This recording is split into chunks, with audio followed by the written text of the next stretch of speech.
and build the brand name for her product, because the product is already out there. Everybody knows about the breast comfort level chair.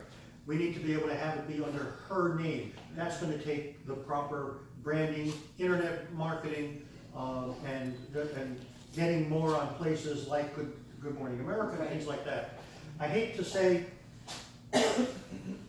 this is not just purely a business deal. There's some fun. It creates, and I can't use the word that comes to my mind. It's a fun thing, and when people hear about it or on the things that have been on television, it's just fun. Well, I wouldn't say, why didn't I think about that? which you hear so much of. And we had, I particularly brought this over, we had some people over at my house, and they all tried it out. My daughter was in from Michigan, a couple of my wife's teachers were here. They all tried it out and loved it. Even my short sister. So the operating expenses is very, very lean, not a lot of salaries in there.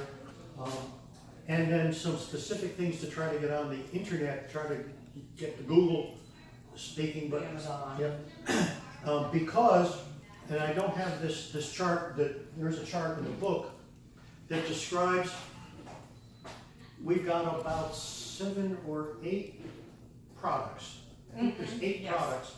And the way that our financial model works, it says what percent of your business is going to come from what can be generated by what products. There's no way anybody's going to say, this product I can project this number. That's not going to happen. You can pretty much say, I'm going to do this much business. What percent will be in umbrellas? What percent will be in sand shear? What percent will be in the lounge shear? And that kind of, our model kind of backs into that, and it gives a pretty good deal. The next thing that we did was, depending on what channel you take it through, your costs are very different. Taking it and selling it to Kurt to buy for his latest date, he's going to buy it right off the website at full MSRP.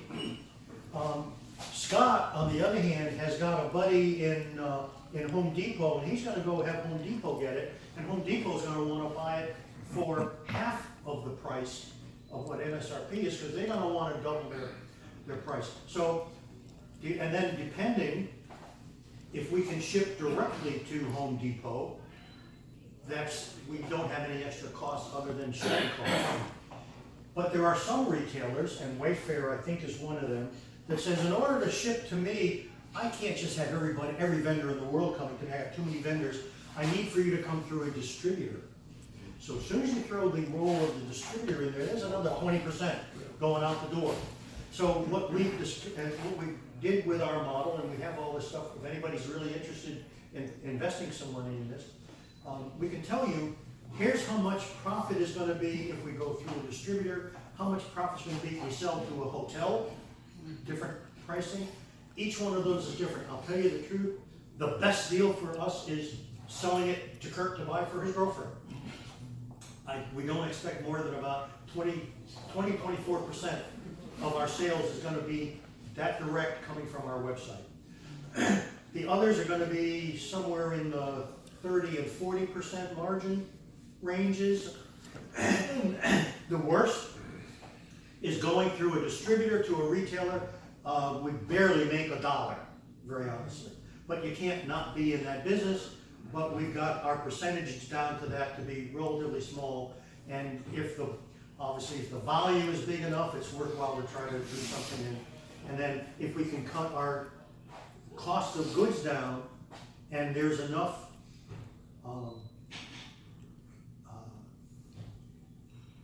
optimization within the distributor that we're using, we'll be able to manage the funds better. One positive, really positive thing that happened, our chairs are manufactured by one guy who happens to be a chair distributor, so he's already in market. The cushions are something that has created somewhere else, and we were going to have to import those separately and find our separate distributor. We finally met with the people up in